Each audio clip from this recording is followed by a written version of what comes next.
Friends, आज जो है हम लोग बात करेंगे मलेरिया के ऊपर। मतलब कि जैसे नाम है मलेरिया और उसका कॉमन ड्रग के बारे में बात करेंगे।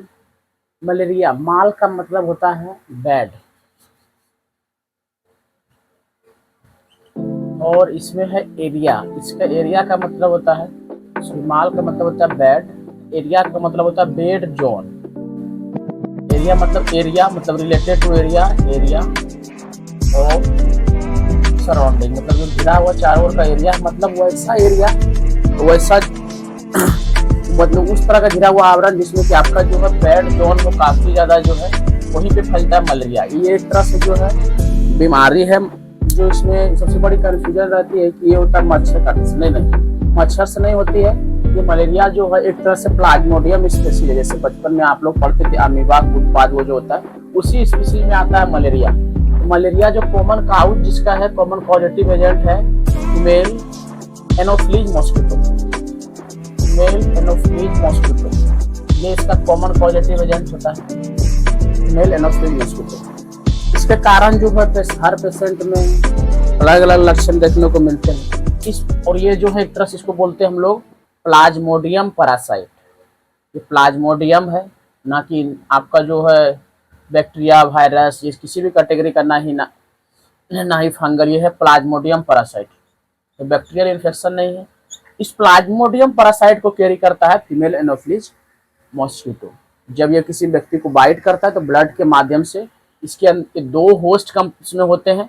एक जो है व्यक्ति का सेक्सुअल साइकिल और ए सेक्सुअल साइकिल इसमें कंप्लीट होता है। एक में आपका जो इंसान के अंदर एक प्रोसेस पूरा होता है, और दूसरा जो है एक प्रोसेस मतलब आपका जो है ये जो फीमेल एनोफ्लीज मॉस्किटो उसके अंदर एक स्टेज, मतलब कि फर्स्ट स्टेज और सेकेंड स्टेज, दो स्टेज होते हैं। इसमें दो स्टेज है, फर्स्ट स्टेज और सेकेंड स्टेज। एक स्टेज इसमें जो है मच्छी के अंदर, मतलब कि मॉस्किटो के अंदर पूरा होता है, मॉस्किटो के अंदर, और एक जो होता है ह्यूमन के अंदर होता है। इसलिए इसमें दो होस्ट होते हैं ह्यूमन के अंदर। फीमेल, फीमेल का सिंबल है, फीमेल होस्ट के अंदर पूरा होता है। जब किसी व्यक्ति को मलेरिया हो जाए तो इसके प्लाज्मोडियम के बहुत सारे स्पीसीज भी होते हैं। प्लाज्मोडियम की स्पीसीज, जैसे कि इसमें हम कुछ स्पीसीज के बारे में बात करेंगे जो कॉमन स्पीसीज हैं, और उसमें क्या क्या ट्रीटमेंट होता है अगर किसी को मलेरिया हो जाए तो उसके बारे में। जैसे कॉमन स्पीसीज, जैसे इसमें पहला आता है प्लाज्मोडियम वाइवेक्स, पहला स्पीसीज है। दूसरा है प्लाज्मोडियम फेल्सीपेरम, फेल्सीपेरम। तीसरा है प्लाज्मोडियम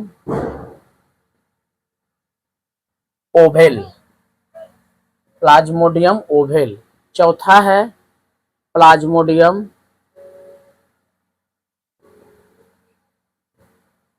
मलेरी। हमारे देश में वाइवेक्स और फेल्सीपेरम इस स्पीसीज का केस काफी ज्यादा दिखा जाता है। ज्यादातर मलेरिया जो है इसी दोनों स्पीसीज के काटने के कारण हमारा जो एशिया का जो जोन है, पूरा एशिया महादेश जो है उसमें ज्यादा इसी का खतरा देखा जाता है। मलेरी और ओवेल का चांसेस कम रहता है। इससे जो मलेरिया होता है आपका वाइवेक्स से, इसको हम लोग बोलते हैं सिंपल मलेरिया, जिसको आप लोग बोलते हैं, इसको नॉर्मल भाषा में जो मलेरिया बोलते हैं सिंपल मलेरिया होता है।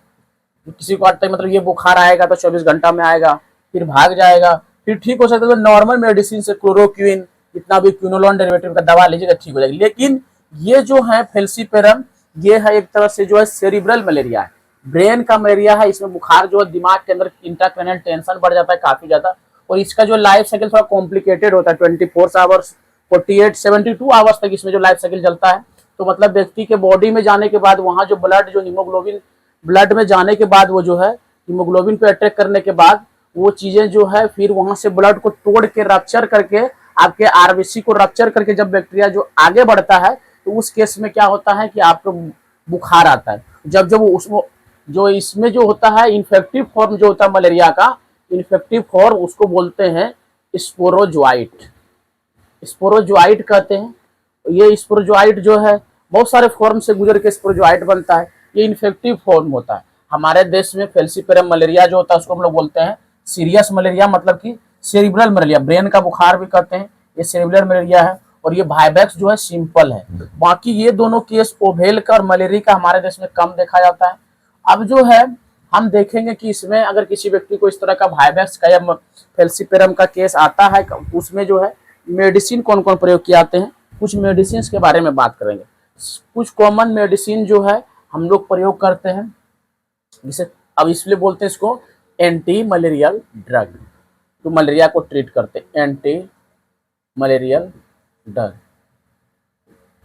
पूरे भारत में प्रतिवर्ष जो है बहुत सारे व्यक्ति ग्रामीण स्तर पर लोगों में बहुत सारे मलेरिया की वजह से कितने कॉम्प्लिकेटेड होने पे खासकर जो प्लाज्मोडियम फैल्सिपेरम में डेथ भी हो जाता है व्यक्ति का, क्योंकि उस बहुत लेवल ऑफ इन्फेक्शन ज्यादा रहता है इसमें ब्लड के अंदर बाकी चीजों में। तो एंटी मलेरियल ड्रग में सबसे पहला ड्रग जो है एक है क्लोरोक्विन।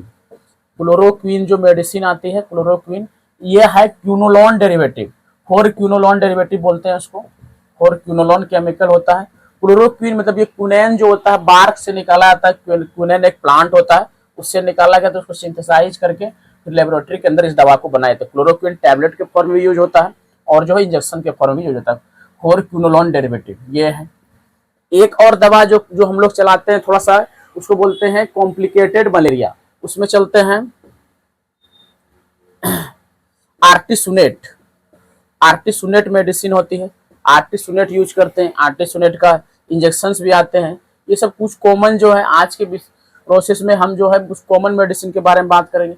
आर्टिसुनेट आता है और जो है एक आता है